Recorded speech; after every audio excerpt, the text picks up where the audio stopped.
प्रिय विद्यार्थियों, गत ऑडियो वीडियो आलेख में हमने महाराणा प्रताप के आरंभिक जीवन, भाइयों के साथ उनके संघर्ष तथा मेवाड़ की दशा के बारे में अध्ययन किया था। आज हम इस आलेख में हल्दी घाटी के महान ऐतिहासिक युद्ध के कारणों पर चर्चा करेंगे तथा बताएंगे कि हल्दी घाटी युद्ध के लिए ऐसे कौन से कारण रहे जिससे महाराणा प्रताप और अकबर के बीच युद्ध अनिवार्य हो गया। प्रिय विद्यार्थियों, मेवाड़ की दशा और अकबर की महत्वाकांक्षा ने जहां युद्ध को अनिवार्य कर दिया था, वह अन्य कारणों ने भी युद्ध को बढ़ावा दिया था। प्रताप का चरित्र। विद्यार्थियों, प्रताप स्वतंत्रता प्रेमी थे।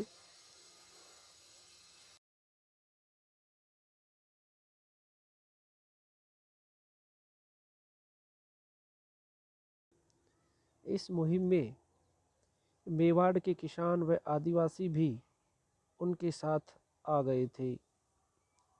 प्रताप ने घोषणा की कि जब तक हम चित्तौड़ को स्वाधीन नहीं कर लेंगे, तब तक मेवाड़ का कोई भी व्यक्ति, स्त्री हो या पुरुष, विलासिता के जीवन से कोई संबंध नहीं रखेगा। इस तरह का विवरण राजस्थान के इतिहास के जनक कर्नल जेम्स टोड देते हैं। शांति दूतों का विफल होना।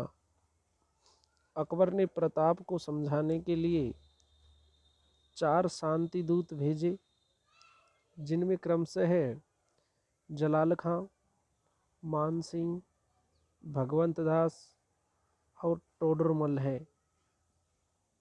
किंतु इन सब वार्ताओं का कोई परिणाम नहीं निकला।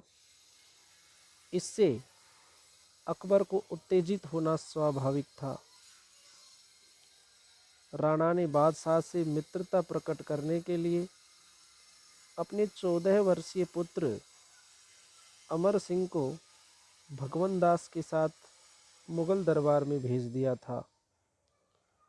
राणा को यह आशा थी कि इसके बदले में अकबर मेवाड़ और चित्तौड़ का जीता हुआ भूभाग वापस लौटा देगा। किंतु अकबर राणा प्रताप की व्यक्तिगत हाजिरी के लिए हट कर रहा था। अकबर राजपूतों की मनोवृत्ति से परिचित था। वह भली भांति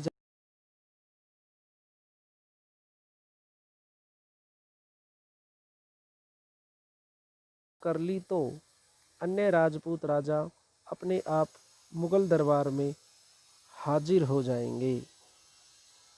प्रताप की स्वतंत्रता से अन्य राजपूत राजाओं को नैतिक बल मिलता था। अकबर को यह ज्ञात था कि 1568 में चित्तौड़ के पतन के बाद 2 वर्षों में अधिकांश राजपूत राजाओं ने अकबर की अधीनता स्वीकार कर ली थी।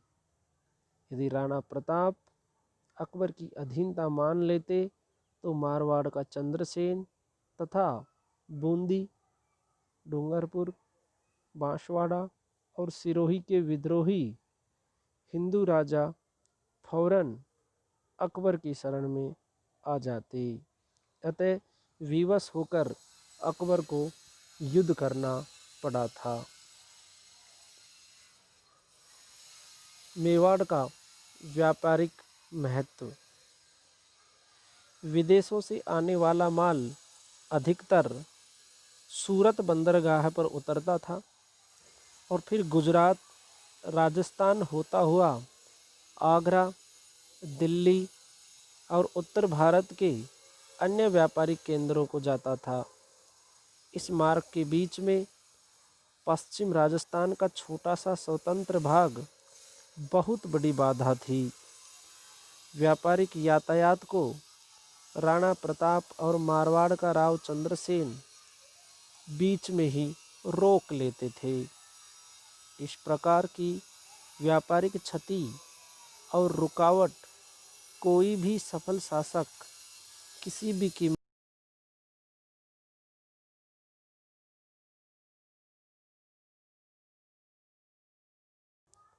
पूर्व और पश्चिम में समुद्र तक फैले विशाल साम्राज्य के बीचों बीच पश्चिमी मेवाड़ के छोटे से भूभाग की स्वतंत्रता अकबर को अखरती थी।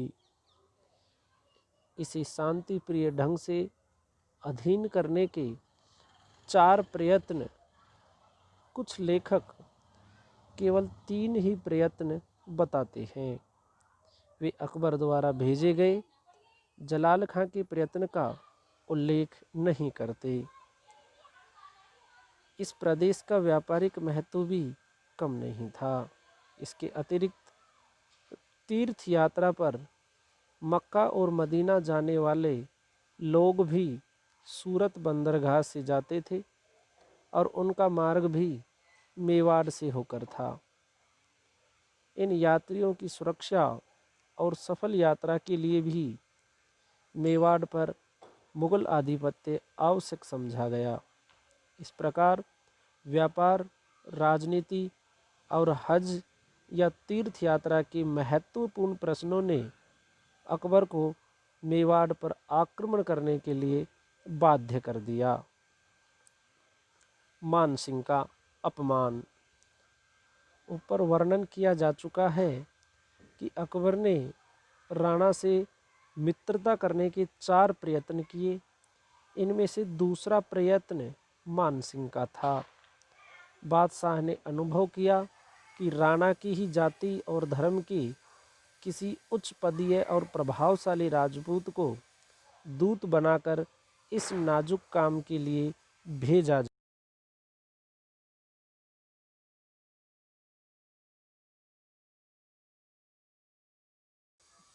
मानसिंह को उदयपुर जाने का आदेश दिया गया। राणा ने मानसिंह को मैत्रीपूर्ण सम्मान तो किया, किंतु उसके साथ आगरे दरबार में उपस्थित होना अस्वीकार कर दिया। मानसिंह निराश और अपमानित सा वापस लौट आया। उसे कदाचित यह आशा थी कि वह प्रताप को साथ आगरे ले जा सकेगा, और जब अकबर ने मेवाड़ पर आक्रमण करने का फैसला किया तो मानसिंह ने आक्रमण का नेतृत्व स्वयं मांग कर लिया ताकि राणा को बंदी बनाकर अकबर के सामने पेश कर सके।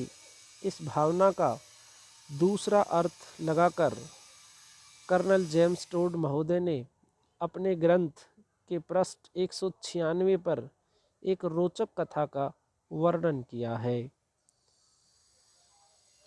टोड ने लिखा है कि सोलापुर विजय के बाद राजा मान सिंह आगरा लौटते समय राणा से मिलने रुक गए।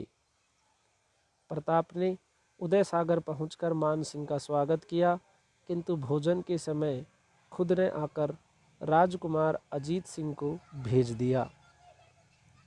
भोजन स्थल पर प्रताप को न देखकर मान सिंह ने प्रताप के विषय में पूछा तो अमर सिंह ने यह कह दिया कि सिर पीड़ा के कारण या सिर दर्द के कारण पिताजी नहीं आ सकते। यह सुनकर उसने रोषपूर्ण स्वर में कहा, मैं उस पीड़ा को समझता हूँ। उस शूल की अब कोई औषधि नहीं हो सकती।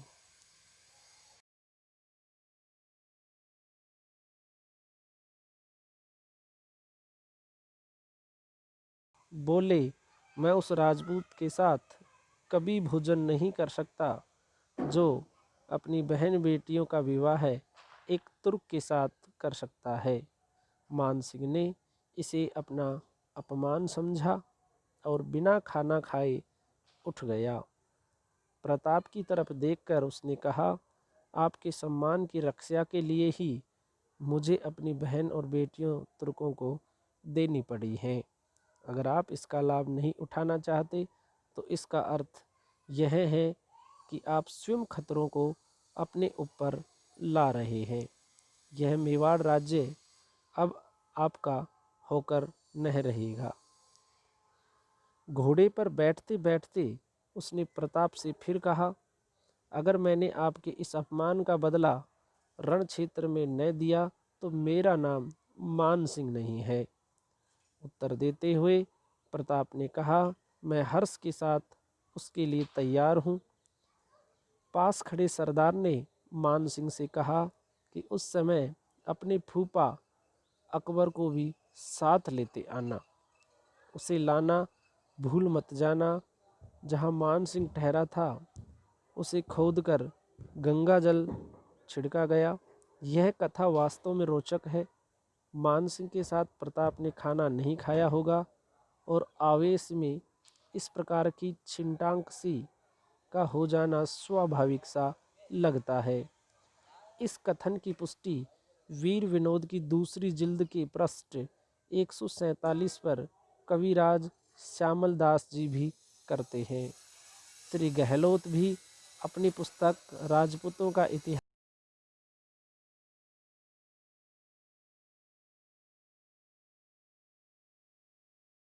श्री ओझा जी भी मेवाड़ के इतिहास में इसे मान्यता प्रदान करते हैं। किंतु राजस्थान के आधुनिक विद्वानों में डॉक्टर रघुवीर सिंह अपनी पुस्तक पूर्व आधुनिक राजस्थान के पृष्ठ 51 पर इस कथा को काल्पनिक बताकर लिखते हैं कि अनेक युगों बाद प्रचलित होने वाली राणा प्रताप संबंधी अनेकानेक कल्पनापूर्ण कथाओं में ही इसकी भी गणना होनी चाहिए। न जाने किन विश्वस्त सूत्रों के आधार पर इसे काल्पनिक माना जाए, यह डॉक्टर रघुवीर ने बताया। डॉक्टर गोपीनाथ शर्मा भी इस कथा को काल्पनिक बताते हुए अपनी पुस्तक Mewar and the Mughal emperors के पृष्ठ 89 के फुटनोट में लिखते हैं कि इस कहानी में सत्य का कोई स्पर्श नहीं है। राणा से भेंट और दरबार में जाने से मना करने पर यह रंगीन कथा घड़ ली गई है। किंतु राज प्रशस्ति के 21वें दोहे में भोजन पर मान सिंह और प्रताप के बीच मनमुटाव का संक्षिप्त वर्णन मिलता है। वह मनमुटाव फिर क्या था?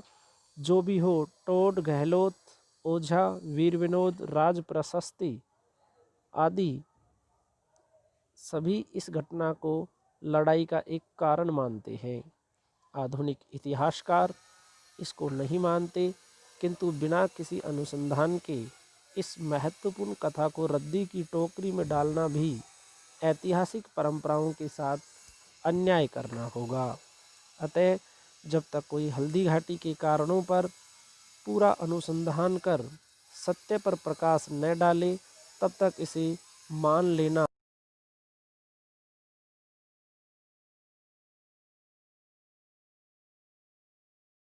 कथा का सही वर्णन किया है। सर्वोपरि बात तो यह है कि मान सिंह का प्रयास विफल गया और युद्ध आवश्यक हो गया। 3 प्रयासों की असफलता ने अकबर को युद्ध के लिए बाध्य कर दिया था। साम्राज्यवाद तथा स्वतंत्रता के बीच संघर्ष, अर्थात विद्यार्थियों इस युद्ध के लिए या हल्दी घाटी युद्ध के लिए 2 सिद्धांतों में लड़ाई को भी एक प्रमुख कारण माना जाता है। एक सिद्धांत था साम्राज्यवाद